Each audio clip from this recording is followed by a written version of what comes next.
आपका Dubai trip का total cost कितना था, जो हर इंटरनेशनल ट्रिप में एप्लीकेबल है। 50K पर नाइट तक आपको देना पड़ सकता है फॉर वन नाइट। स्कैम होने के बहुत ज़्यादा चांसेस हैं। और प्लीज़ तभी आएँ। 2 लोगों के ट्रिप के लिए आपको कितने कॉस्ट पड़ जाएगा।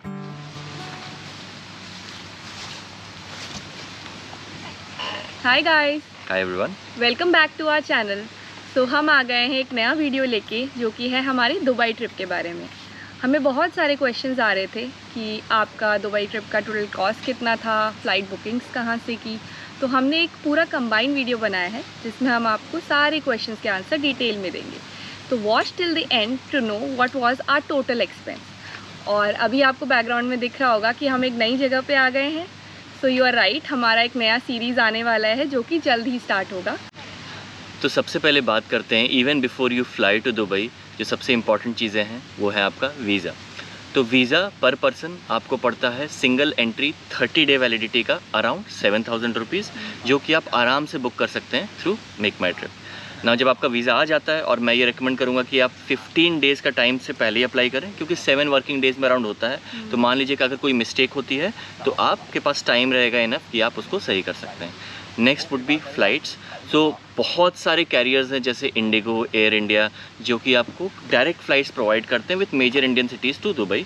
इसका कॉस्ट आता है अराउंड 8000 to 12000 ऑफ सीज़न में, और ये on season which is around November to February around जा सकता है ये आपका 14000 वन वे पर पर्सन। तो एक और चीज़ जो बहुत इंपॉर्टेंट है, जो हर इंटरनेशनल ट्रिप में एप्लीकेबल है, वो है फॉरेक्स। तो फॉरेक्स आप एक कार्ड मैं कैरी करता हूँ जिसका नाम है नियो ग्लोबल डेबिट कार्ड। वो आप अकाउंट मिनिमम बैलेंस 5000 के साथ खुलवा सकते हैं, जो कि वापस आपके अकाउंट में फिर से आ सकता है। इसमें आपका ज़ीरो करेंसी मार्कअप रहता है और बेस्ट एक्सचेंज रेट्स भी मिलते हैं। इसके अलावा आप कोई भी वीज़ा, मास्टर कार्ड, डेबिट या क्रेडिट कार्ड यूज़ कर सकते हैं फ़ॉरेन में, बट उसमें आपको 3.5% का मार्कअप एक्स्ट्रा चार्ज देने पड़ेंगे पर ट्रांजैक्शन।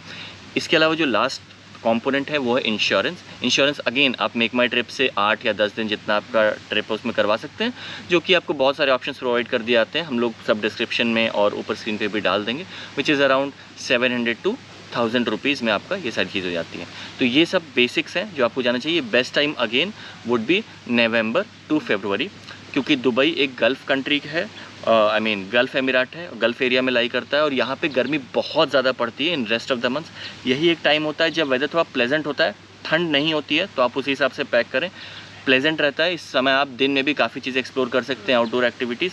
अदरवाइज़ अगर किसी और मौसम में जाते हैं तो दिन के एक्टिविटीज़ आउटडोर पॉसिबल नहीं हो पाएगा। Temperatures go as high as up to 45 to 50 degree Celsius. So next is hotel expenses. So हम जिस एरिया में रुके थे वो था बर दुबई, एंड यहाँ पे होटल के प्राइजेस थे अराउंड 2 से लेकर 6K तक, मैक्सिमम 7K फॉर 2 लोगों के लिए। बट अगर आप मरीना एरिया में रुकते हैं, जो कि थोड़ा पॉश एरिया है बिकॉज बीच से लगा हुआ है, तो वहाँ पे 50K पर नाइट तक आपको देना पड़ सकता है, एंड विच इज़ थोड़ा एक्सपेंसिव। बट अगर आपका बजट अलाउ करता है and you are okay to go with it, then you can spend that much. But on an average हम कहेंगे कि 2 लोगों के लिए 4K is enough for one night. So अब आप होटल में स्टे कर चुके हैं, अब आपको कौन सी एक्टिविटीज़ करनी है।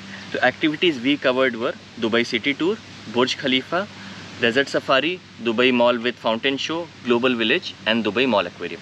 कुछ ऐसी एक्टिविटीज़ भी थी जो हम लोग कवर नहीं कर पाए थे, for example museum of the future, miracle garden. But on an average आप मान के चलिए इनके कॉस्ट जो होते हैं वो 3K पर पर्सन, या तो टिकट होता है या एंट्री फीस ऐसा कुछ होगा, बट 3K पर पर्सन आप इनका मान सकते हैं। तो एक्टिविटीज़ में के बारे में जानने के बाद अब उन एक्टिविटीज़ पे जाना कैसे है। कन्वेंस, तो दुबई में पब्लिक ट्रांसपोर्ट है, मेट्रो चलती है, या फिर आप ऊबर या हाला टैक्सी भी कर सकते हैं। ऊबर बहुत इजीली अवेलेबल है, बट आप ये मान के चलिए कि ऊबर के जो प्राइसेस हैं वो इंडिया से 3x हैं। तो जितने डिस्टेंस के लिए इंडिया में आपको 100 रुपीज़ देने पड़ रहे थे, उतना ही मानिए कि दुबई में आपको 300 रुपीज़ देने पड़ेंगे।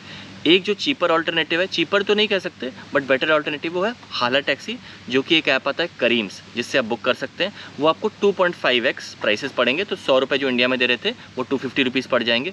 अगर आप सोलो हैं या 2 लोगों तक हैं तो आप मेट्रो की कनेक्टिविटी बहुत अच्छी है, उसको प्रेफर करें। लेकिन हम लोग जैसे 4 लोग थे, मम्मी और मेरी बहन भी थी, तो उस केस में हमें जो अगर इकोनॉमीज़ ऑफ स्केल की बात करें, ज़्यादा लोगों में एक कैब शेयर कर रहे थे, तो हमें मेट्रो से सस्ता कैब पड़ रहा था from point A to point B. तो अब आते हैं हमारे नेक्स्ट सेक्शन पे, जो कि खाना, which is the most important अगर आपको ट्रिप एंजॉय करना है। तो दुबई में कभी भी आपको फील नहीं होगा whether you are a vegetarian या नॉन वेज, हर टाइप का कुजीन बहुत ईजिली अवेलेबल है एंड रेट्स भी ठीक ठाक है। सो मैं वेजिटेरियन थी बट ये लोग सब नॉन वेजिटेरियन थे, तो हमें हर टाइप का फूड इन्जॉय किया ईजी और चीप रेट्स पे।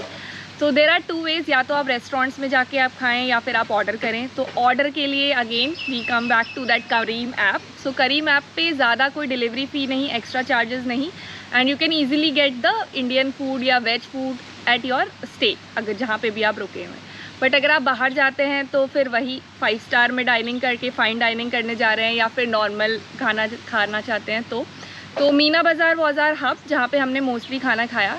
तो दुबई के जो फूड प्राइसेस हैं वो अराउंड 2 से 2.5x रहते हैं इंडियन प्राइसेस के। दुबई के हिसाब से ये अफोर्डेबल है। Of course it can go as high as we want. For example अगर आप वहाँ के बेस्ट होटल में जाकर डाइन इन करना चाहते हैं तो हो सकता है पर पर्सन का आपको 15,000 का बुफे मिलेगा, right. So Dubai is for the poor and for the rich. मैं हमेशा कहता हूँ डिपेंड्स ऑन आपका बजट कितना है और आप कैसा एक्सपीरियंस चाहते हैं। बट हाँ, ऑप्शंस की बात करें तो दुबई में सब कुछ अवेलेबल है, फ्रॉम मसाला डोसा, पूड़ी भाजी टू नॉनवेज में भी आपको जो चाहिए, ऐसा कुछ भी नहीं है जो आपको दुबई में नहीं मिलेगा।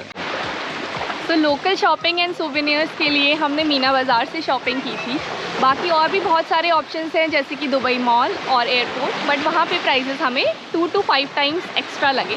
अपार्ट फ्रॉम दैट, अगर आपको क्लोथ्स खरीदने हैं and specially dates and perfumes, इसके लिए दुबई बहुत फेमस है, तो आप मीना बाज़ार से ख़रीद सकते हैं।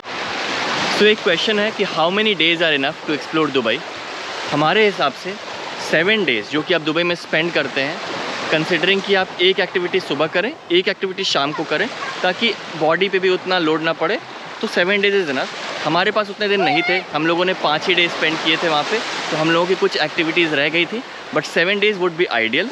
इन 7 डेज़ में प्रॉब्ली आप ऐसे भी प्लान कर सकते हैं कि एक दिन अबू धाबी जाके डे टूर कर लें, सुबह सुबह निकलें, दिन में अबू धाबी घूमें जहाँ शेख जायद ग्रैंड मॉस्क है, फरारी वर्ल्ड है, और फिर रात तक दुबई वापस आ जाएं, या फिर आप अबू धाबी में एक दिन स्टे भी कर सकते हैं, कंबाइन भी कर सकते हैं। So now let's talk about some tips and tricks. तो अगर आप दुबई सिर्फ शॉपिंग के लिए आ रहे हैं तब तो या तो आप ऑफ सीज़न में आइए क्योंकि उस टाइम पे फ़्लाइट्स का कॉस्ट कम रहेगा, या फिर आप 2 दिसंबर के आसपास आइए क्योंकि 2 दिसंबर इज़ द नेशनल डे, तो उस टाइम पे सारे शॉप्स पे मोस्टली 40 to 60% का ऑफ रहता है। जहाँ पे भी पॉसिबल हो आप करीम से आपसे हाला टैक्सी बुक करें। इनको आप ग्रीन कलर से अपने पहचान सकते हैं, ये आपको ऊबर से इकोनॉमिकल पड़ेगी, और हम लोग को ड्राइवर्स भी इसमें बहुत प्रोफेशनल मिले थे। तो गाइज नेक्स्ट थिंग इज़ कि what to wear specially for girls. तो आप जो भी इंडिया में पहनते हैं वो सारे ड्रेसेस कैरी कर सकते हैं। So always as they say dress to the occasion.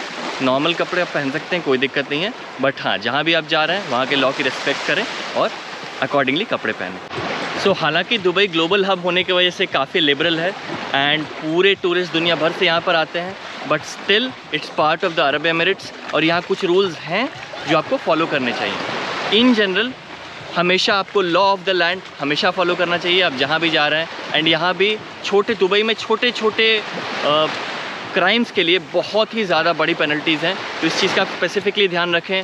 For example traffic rules break करने के बहुत हेफ्टी फाइन्स हैं। अगर आपको गोल्ड शॉपिंग करनी है और आपने गोल्ड ख़रीदा है तो किसी बड़े और ट्रस्टेड स्टोर से ही ख़रीदें, and always collect a certificate along with it, वरना स्कैम होने के बहुत ज़्यादा चांसेस हैं। सो हमारी लास्ट टिप है related to Dubai global village, जो कि एक specific time of the year में खुलता है, अराउंड 15 अक्टूबर से I think 15 February. Exact dates मैं डाल दूंगा डिस्क्रिप्शन में। तो ये बहुत ही ब्यूटीफुल एक्सपीरियंस था जब हम लोग वहाँ गए थे, जहाँ पे आपको हर कंट्री का कल्चर, फूड एक्सप्लोर करने को मिलता है। आप एक दिन पूरा यहाँ स्पेंड कर सकते हैं, बट अगर आपको ये अट्रैक्शन देखना है तो इस टाइम पे ये नोट करके प्लीज़ तभी आएँ। So the most important question कि दुबई में 2 लोगों के ट्रिप के लिए आपको कितने कॉस्ट पड़ जाएगा। सो हमारे एक्सपेंसेस के अकॉर्डिंग और कैलकुलेशन के according for a 7 days trip for 2 people for normal expenses आपको पड़ते हैं दुबई में 1.5 lakhs, जिसके ब्रेकअप हम लोग अभी स्क्रीन पर डाल देंगे। अब डिपेंडिंग कि आप कितने फ्रूगल हो रहे हैं या आप कितना लैविशली स्पेंड करना चाहते हैं, ये कॉस्ट प्रॉब्ली आप 20% तक कम कर सकते हैं। उससे ज़्यादा तो नहीं हो पाएगा अगर आप चीज़ें करना चाह रहे हैं, बट हायर एंड का कोई वैल्यू नहीं है। Dubai is for the riches. So दोस्तों, इसके अलावा अगर आपके पास कोई भी क्वेश्चंस हैं दुबई से related, please do reach out to us in the comment section, and please like, share and subscribe. आपका सपोर्ट हमें आगे ऐसी वीडियोस बनाने के लिए मोटिवेट करता रहता है। And see you in our next series, जो कि बहुत ही जल्दी आने वाली है।